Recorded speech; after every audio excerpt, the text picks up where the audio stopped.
Welcome everybody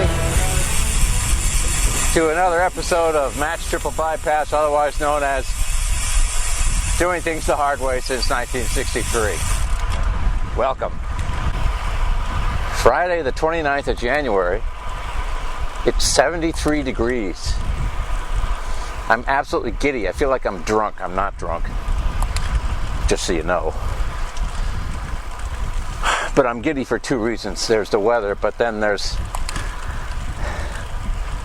the fact that our fundraiser in just over 1 week has gone over $10,000.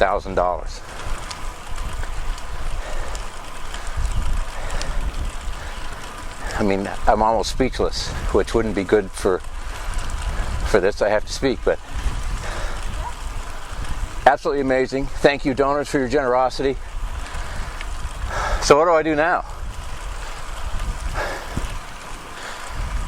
I double the goal.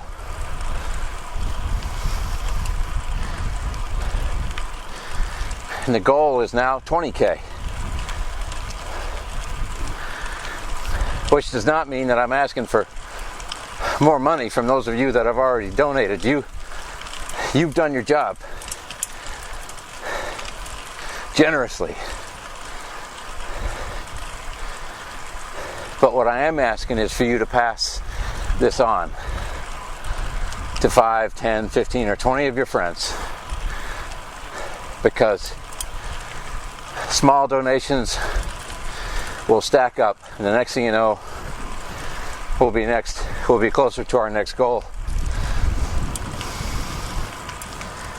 Thank you again to all of you who have stepped up. These causes, the Travis Manion Foundation and Hunter 7, obviously it's resonated, or it's an overused word, isn't it?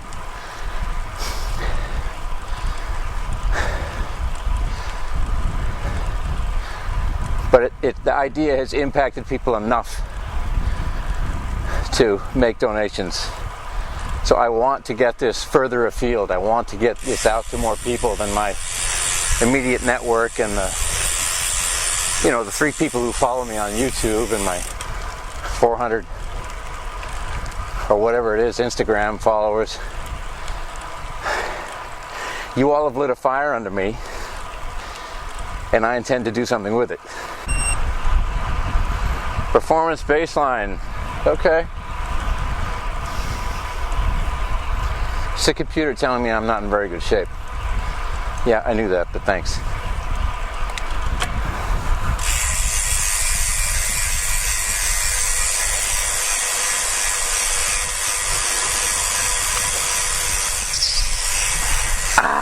Oh, that's good. Travis Manion Foundation has given me the motive and the opportunity to add tremendously more meaning and purpose to my life.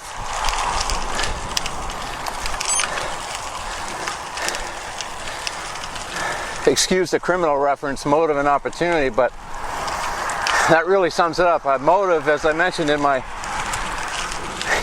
pitch, what more important mission faces our country than enhancing the character of our nation's youth? Get in on the ground floor. Teach the kids. Oh, you mean I'm supposed to be a person of character? Yes. So sorely needed. You can look up the data. And actually, we have a really good website that talks not only about who we are, travismanion.org, but talks about our impact. Some people have thought, and who would blame them? So after your diagnosis and basically near-death experience, leading up to the diagnosis, which I won't get into here, but so you sort of had a personal come to Jesus, and it was time to, serve others. No, that's not how it went. I've always been a servant since I joined the Corps in 1987. Well, even before that.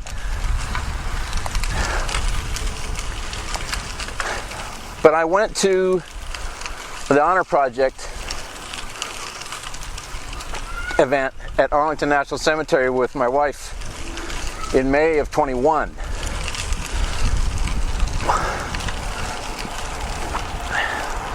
And that event impacted me. It was very powerful. It was very simple, but very powerful. But I noticed the little things. I'm a noticer. The little things that the foundation was doing, how it was organized, the packets that we were giving out, the directions in those packets, all the little myriad hundreds of little details that are so easy to get wrong, TMF got right and gets right. Well, after that event, I decided, okay, this is going to be the organization that I throw my weight behind, whatever that is. And 3 weeks later, I was in the ER and then at Walter Reed for a little while. And when I got the diagnosis, I had at that point signed up, okay, this character doesn't matter. I think I want to do that. I want to sign up for that. And then the diagnosis came and I emailed, I don't remember who it was at the time, said, hey man, I got to put all this on ice. I don't know what I don't know about my diagnosis. I don't know where this is going, but I need to hit pause. And of course the answer was, yeah, I mean, do what you need to do. So it was about a year later that when I was starting to feel like a half a human being again, that I enrolled in the CDM, the Character Doesn't Matter syllabus. Finished it, little interview with my regional coordinators, and got certified. Background check, because you're going to be around kids. And I did my first CDM in August of 21. And I was freaking terrified. Grace Scheich, who is one of my Mid-Atlantic regional staff, who is an absolute hero. Yes, that's you, Grace.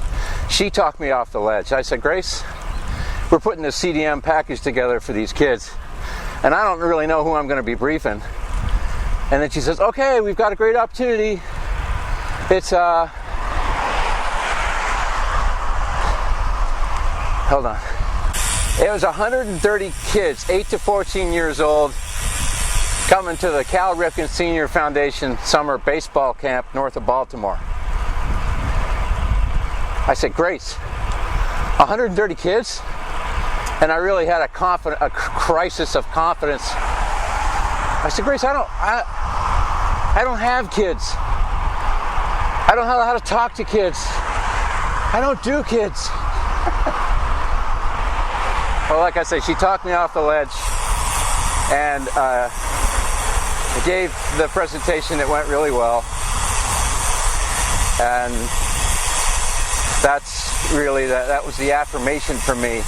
So I've continued to do Character Does Matter, tried to volunteer for whatever events I'm available to do, various op legacies, back to school, just showing up. A little over a year ago, when I saw the Spartan Leadership Program applications opening up, I really can't pinpoint why I applied, but I just felt like it was a calling.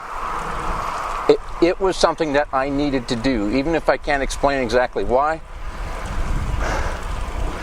I needed to sign up. And I did, and by the grace of God, I got selected. So April of last year, seems like yesterday, we kicked off in Atlanta. A 7-month wonderful program. A life-changing week in Colorado. People use that term a lot, life-changing. Well, yeah, I said and say that doesn't adequately capture it. It was a seismic event in my life. Why?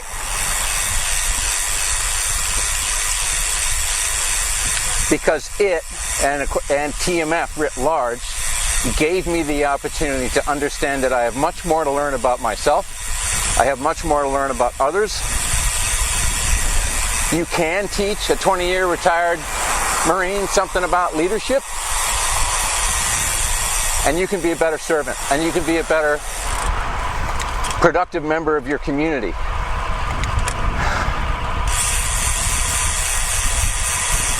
I said in on camera, we do these little interviews now and then about how I truly felt in my heart of hearts while I was there that I was supposed to be there. I was where I was supposed to be, and I was with who I was supposed to be with at that point in my life. I still believe that 100%. We challenged ourselves, we challenged each other, we grew. And there's a lot more to it, which, you know, I could talk until the sun runs out of hydrogen about it. I'm not going to do that. But the confluence of my need to serve and my, well, let's face it, life-threatening diagnosis merged with TMF. And TMF gave me the conduit, the outlet, to harness all that energy, that sense of urgency. What am I going to do with whatever life I have left? It's going to be to serve.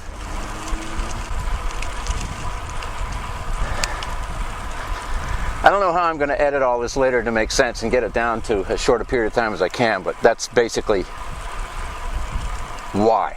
Why TMF? Thank you again to all you donors who have stepped up.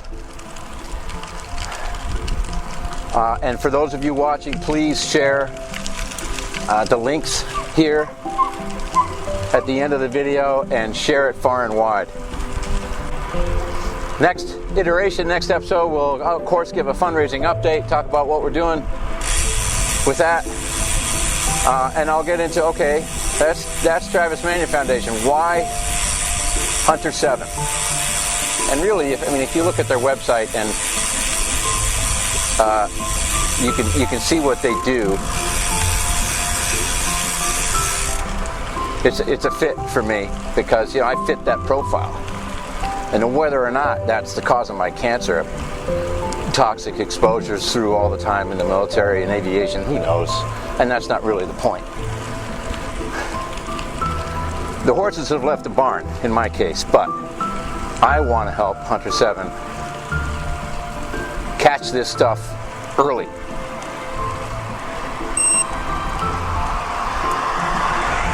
I think that's a pretty worthy goal.